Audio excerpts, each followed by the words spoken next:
একজন ভালো মানুষের পরিচয় তখনই পাওয়া যায় যখন সে অন্যের উন্নতিতে হিংসা না করে বরং সেখান থেকে কিছু শিখে নিজের উন্নতির পথ খুঁজে বের করে নেয়। আর আমিও এই পথই অনুসরণ করে চলি।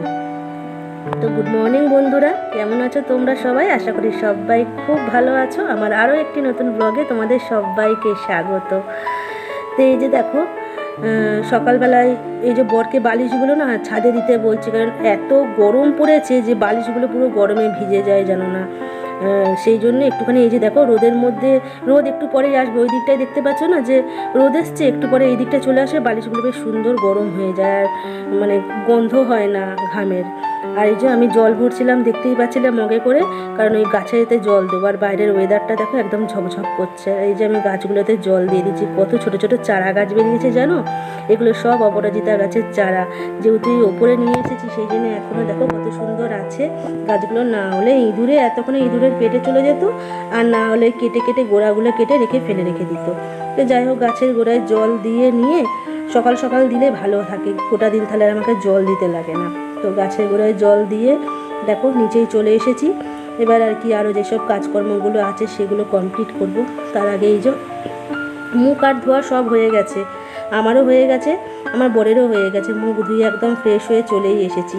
শুধু এই যে চা করবো বলে সেই জন্য এই গ্যাসের ওভেনটা একটু মুছে নিচ্ছি। আর এই যে এত রুটি তৈরি করি না রাত্রিবেলায়, ঝেড়ে রেখে দিই, তাও যেন কত যে ভুসি থাকে, তাও লেগে এদিক ওদিক কী আর বলি। তো সেটাই ভালো করে সকালবেলা আর একবার ভালো করে মুছে পরিষ্কার করে নিই। রাতে একবার করে রাখি, আবার সকালে করি পরিষ্কার।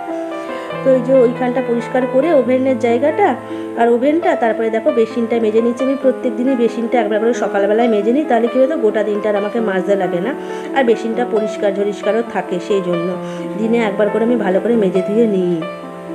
হ্যাঁ, আমি বাসন না মাজলেও টুকটাক হাত তো ধোয়া হয়, বা টুকটাক বাসনও ধুই, না ধোয়া হয় না। সেই জন্য আমি বেসিনটা প্রত্যেক দিন পরিষ্কার করে সাবান গুঁড়ি দিয়ে আর স্কচ ব্রাইট দিয়ে মেজে নিই ভালো করে। তো তারপরে এই যে বেসিন ধুয়ে পরিষ্কার করে জায়গাটা আমি চলে গেছিলাম রাতের বাসনগুলো ধুতে। রাতে যে বাসনগুলো খাওয়া দাওয়া করি সেগুলো কুয়া পারে সকালবেলায় বের করে দিই, তো রাতে বার করি না, সকালেই বার করি। সেগুলো করে নিয়ে সকালবেলা এদের ধোয়াধুয়ি করে নিয়ে দেখো ঘরেতে সব উবু দিয়ে দিচ্ছি। আর তারপরে এটা বেশ কিছুক্ষণ পর, মানে এখন আমার স্নান করা কমপ্লিট, পুজো করা কমপ্লিট, সব কমপ্লিট। ভাত বসিয়ে দিচ্ছি, বর কাজেও বেরিয়ে গেছে খাবার খেয়ে। এটা অনেকক্ষণ পর তোমাদের সামনে আসছি। এই যে চিকেন নিয়ে এসেছি বাজার থেকে, চিকেন করবো আজকে, চিকেনের ঝোল আর ভাত হবে। আর ফ্রিজে না অল্প একটু চাটনি আছে, সেই চাটনি, আমের চাটনি। তো যেখানে আলু পেঁয়াজ দেখো রেডি করে নিয়েছি। আর ওদিকে চিকেনটা আমি ধুয়ে নিয়ে স্নান করতে গিয়েছিলাম। আর এখানে মশলাও পেস্ট করে নিয়েছি, আদা রসুন পেঁয়াজ টমেটো কাঁচা লঙ্কা সব আছে। একটু কাঁচা লঙ্কাটা বেশি করে দিয়েছি। আর কড়াই দেখো তেলটা গরমও হয়ে গেছে, তাতে হলুদ দিয়ে দিয়েছিলাম। আমি হলুদ দিয়ে সবসময় যে কোনো জিনিস ভাজার চেষ্টা করি, তাহলে গায়ে তেলটা ছিটে আসে না। আর হলুদ না দিয়ে নিয়ে যদি দিয়েছি না, তো যেহেতু ধোয়াধুয়ি থাকে, আলু বলো বা যে কোনো সবজি বলো ধোয়া থাকে জলে, যেই তেলে দেবো না সেই যেন একবার সেই তেলটা ফাটতে থাকে, আর গায়ে পুরো তেল ছিটে একদম গা হাত পা পুড়ে যায়। তো সেই জন্য আমি সবসময় হলুদ দিয়ে নিয়ে যে কোনো জিনিস ভাজার চেষ্টা করি। এতে কী হয়, তেলটা ছেটে না, আর নিজেরও কোনো রকম ব্যথা পাবে না, মানে ছ্যাঁকা লেগে যায় না তেল ছিটে। তো এই যে আলুগুলো দেখো ভাজা আমার হয়ে গেছে, বেশ লাল লাল করে আজকে আলুগুলো ভেজেছি। একটা একটা করে আলুগুলো সব তুলে নিই। আর হাতাটা করে যত ভাবছি যে দুটো করে আলু তুলবো, দেখো একটা করে আলু পড়েই যাচ্ছে। তো যাই হোক, আলুগুলো এক এক করে সব তুলে নিয়ে রেখে দিচ্ছি। এবার এই তেলের মধ্যে দিয়ে দেবো হচ্ছে কুচনো পেঁয়াজ। যে পেঁয়াজটা কুচিয়ে রেখেছিলাম, একটু বেশি করেই পেঁয়াজ দিয়েছি, কারণ হচ্ছে খুব পাতলা ঝোল করবো না চিকেনটা, একটু গ্রেভি করবো সেই জন্য। তার মধ্যে একটু নুন দিয়ে দিলাম। আর যেহেতু হলুদ একটু আগে আমি তেলের মধ্যে দিয়ে আলুটা ভেজেছি, তাই না অল্পই হলুদ দিলাম। হ্যাঁ, তো এটা একটু ভালো করে মিশিয়ে নেবো পেঁয়াজের সাথে। পেঁয়াজটা এই যে মজে গিয়েছে। তারপরে আমি গুঁড়ো ওই পেস্ট মশলাটা দিয়ে দিলাম।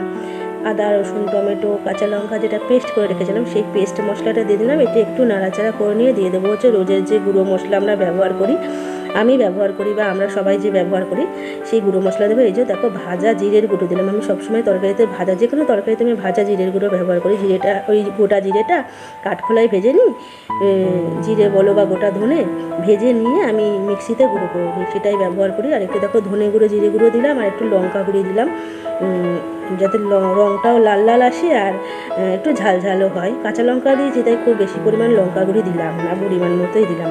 আর দেবো হচ্ছে অল্প একটু চিনি, যাতে নুন আর চিনির ব্যালেন্সটা সুন্দর থাকে। চিনিটা না দিলে পরে না যেন আমার স্বাদ লাগে না, সেজন্য অল্প একটু চিনি আমি ব্যবহারই করি সব তরকারিতে।